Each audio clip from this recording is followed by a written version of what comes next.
હા મિત્રો, શું વાત છે જોઈ લ્યો. 5-6 દિવસ પછી શું આજે આકાશ ખુલ્લું થયું છે અને આજે તડકો જે છે થોડોક નીકળ્યો છે. બાકી જોઈ લો આ વરસાદ જે છે શું સરસ મજાનું વરસાદનું પાણી ભરાયેલું છે, નાનું એવું તળાવ. અને વરસાદની તો શું વાત કરવી મિત્રો. સાતમ આઠમની રજાઓ જે છે હાલમાં જ પૂરી થઈ છે અને સાતમ આઠમની રજાઓમાં જે વરસાદ પડ્યો છે મિત્રો, ઘરની બહારે કોઈને નીકળવા નથી દીધા. શું વરસાદ પડ્યો છે. બાકી હલો મિત્રો, સ્વાગત છે તમારું આપણા એક આ નવા વિડીયોમાં અને હું છું કાર્તિક ખૂંટ. તો આજે આપણે વાત કરવાના છીએ કે આપણે જે મોટરસાઇકલ લેવાના છીએ એ આપણે બુક તો ઓલરેડી કરાવી દીધું છે, જે મેં આગળના વિડીયોમાં આપણે બતાવ્યું.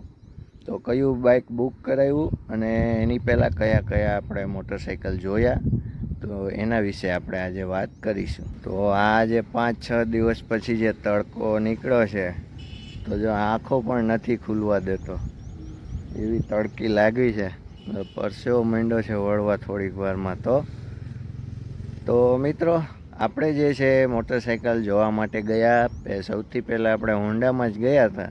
હોન્ડામાં આપણે જોયું CB 350, આપણે હાઇનેસ CB 350 પણ જોયું. અને ત્યાં જ આપણે હોન્ડામાં જોયું CB 200X, કે જે 200cc ઓછું બાઇક છે, 184cc બાઇક છે. એ પણ આપણે જોયું. ત્યાર પછી હીરોમાં આપણે જોવું હતું મેવરિક 440, પણ મેવરિક 440 ત્યાં હાજર નહોતું જોવા માટે, એટલે એ આપણે જોઈ શક્યા નથી. અને ત્યાર પછી આપણે જોયું સુઝુકીમાં. તો સુઝુકીમાં આપણે જોયું વી-સ્ટ્રોમ 250, એ પણ આપણે ચલાવીને જોયું. વી-સ્ટ્રોમ 250 સારું બાઇક છે, પણ આપણા માટે એ અનુકૂળ ન આવ્યું, કારણ કે આપણે એને રોજબરોજ ચલાવવું છે. એ જે વી-સ્ટ્રોમ 250 જે છે એ લોંગ ટૂરિંગ કે હાઈવે ટૂરિંગ કરવું હોય તો એના માટે બેસ્ટ હતું. આપણે સિટીમાં પણ ચલાવવું છે, રોજબરોજ ચલાવવું છે, તો એ આપણને અનુકૂળ ન આવ્યું. ત્યાર પછી રોયલ એન્ફિલ્ડના શોરૂમમાં આપણે 2 વાર ગયા. રોયલ એન્ફિલ્ડના શોરૂમમાં આપણે ક્લાસિક 350 જોયું. આરીના શોરૂમ પર ખાસ કરીને આપણે જોવું હતું હિમાલયન 450, કે જે હિમાલયન જેનું જે હાલમાં જે નવું જ બાઇક લોન્ચ થયું છે 450cc એન્જિન સાથે, એ જોવું હતું, પણ એ ત્યાં અવેલેબલ નહોતું. 2 વાર આપણે ત્યાં જઈને આવ્યા. અને ક્લાસિક 350 પણ જોવું હતું, પણ એના જ્યાં પર્સન હતા એમને કંઈ ખાસ એટલું એના સ્પેસિફિકેશન વગેરેનું નોલેજ પણ એટલું બધું હોય એવું લાગ્યું નહીં, કારણ કે એ લોકો કંઈ ખાસ એવું ડિટેલમાં બાઇક વિશે સમજાવી ન શક્યા. અને ત્યાર પછી આપણને ટેસ્ટ રાઇડ માટે પણ કંઈ બાઇક અવેલેબલ એ લોકો કરાવી ન શક્યા. એટલે આપણે એ પછી એ માંડી વાળ્યું અને આપણે ફાઇનલી જે છે હોન્ડાનું CB 350 આપણે બુક કરાવી દીધેલું હતું રક્ષાબંધનના દિવસે. અને હાલમાં આપણે જે છે એની પેમેન્ટ વગેરેની પ્રોસેસ પૂરી કરી દીધેલી છે. અને 2 દિવસ પછી જ આપણે એ બાઇકની ડિલિવરી લેવા માટે જવાના છીએ.